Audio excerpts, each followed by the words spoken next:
Corporate కళాశాలల విధి విధానాలను నియంత్రించి వెంటనే కట్టడి చేయాలని Telangana private junior college management association అధ్యక్షులు గౌరీ సతీష్ రాష్ట్ర ప్రభుత్వాన్ని కోరారు.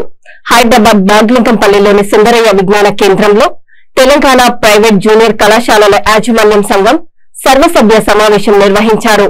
ఈ సమావేశానికి అధ్యక్షులు గౌరీ సతీష్ హాజరై మాట్లాడుతూ రాష్ట్రంలో 2 దశాబ్దాలుగా బహుళ అవసరాల మిక్స్డ్ ఆక్యుపెన్సీ భవనాలతో కొనసాగుతున్న కళాశాలలపై ఫైర్ ఎన్ఓసీ సమస్యను శాశ్వతంగా పరిష్కరించాలన్నారు. ఇంటర్మీడియట్ ట్యూషన్ ఫీజు ప్రస్తుతం ధరల సూచికను బట్టి ఫిక్సేషన్ కై కృషి చేయాలన్నారు. పెండింగ్ లో ఉన్న స్కాలర్షిప్లను వెంటనే చెల్లించే విధంగా కృషి చేయాలని కోరారు.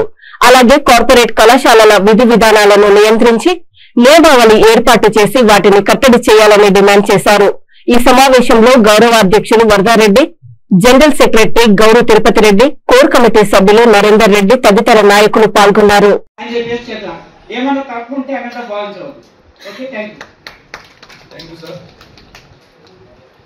నల్గొండ డిస్ట్రిక్ట్ శ్రీనివాస్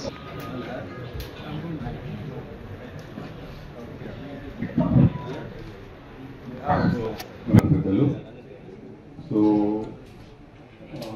పాత కమిటీ టీపీజీఎంబీ 3.5 సంవత్సరాల్లో చేసిన తెలంగాణ రాష్ట్ర ప్రైవేట్ జూనియర్ కళాశాలల సంఘం జనరల్ బాడీ సమావేశం జరిగింది.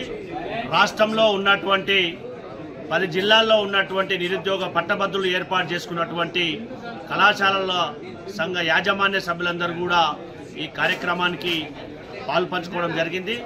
అందులో గత 10 సంవత్సరాల నుంచి తెలంగాణ ప్రైవేట్ జూనియర్ కళాశాలలు ఎదుర్కొంటున్నటువంటి సమస్యల గురించి కులంకషంగా చర్చించడం జరిగింది. అందులో భాగంగా ఏదైతే జీవో 103 ప్రకారం పెంచవలసినటువంటి ట్యూషన్ ఫీజు ఏదైతే ఉందో 10% గత ప్రభుత్వము పెంచలేదు. దాంతోపాటుగా తెలంగాణ రాష్ట్రంలో ఫీజుల రూపంలో దోపిడీ చేస్తున్నటువంటి శ్రీ చైతన్య నారాయణ కళాశాలలు ఏవైతే ఉన్నాయో ఫీజుల పట్ల ఫిక్సేషన్ చేయాలి. దాంతోపాటు గత 2.5 సంవత్సరాల నుంచి తెలంగాణ రాష్ట్రంలో ఫీజుకు పేరుకుపోయినటువంటి ట్యూషన్ ఫీజులు కానీ మెస్ ఛార్జీలు కానీ ప్రజాప్రభుత్వం గౌరవ ముఖ్యమంత్రి గారు కానీ ఫైనాన్స్ మినిస్టర్ గారు కానీ కల్పించుకొని 2.5 సంవత్సరాల నుంచి పడుతున్నటువంటి కళాశాల యాజమాన్య సంఘం యొక్క సమస్యలు పరిష్కరించాలని చెప్పి మేమందరం కూడా తీర్మానించడం జరిగింది.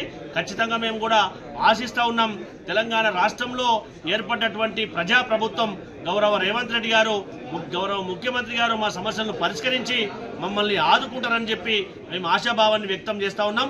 ఖచ్చితంగా మేమందరం కూడా ఆ రోజు ఉద్యమంలో ముందున్నటువంటి పోరాడినటువంటి కళాశాల యాజమాన్య సంఘంగా మేమందరం కూడా ప్రభుత్వాన్ని గౌరవ మంత్రులందరూ కూడా విజ్ఞప్తి చేస్తున్నాం. కాబట్టి మేము ఇప్పటికైనా గౌరవ ముఖ్యమంత్రి గారిని, ఫైనాన్స్ మినిస్టర్ గారిని, గౌరవ మంత్రిమండలందరినీ కూడా ఏవైతే బకాయిలు కానీ ఇంటర్మీడియట్ విద్యార్థులకు రావాల్సినటువంటి గత 10 సంవత్సరాల నుంచి ట్యూషన్ ఫీజు ఫిక్సేషన్ కానీ జీవో 103 ప్రకారం పెంచవలసినటువంటి ఫీజును పెంచాలని చెప్పి తెలంగాణ ప్రైవేట్ జూనియర్ కళాశాల సంఘం తరఫున ప్రభుత్వానికి విజ్ఞప్తి చేస్తూ ఉన్నాం.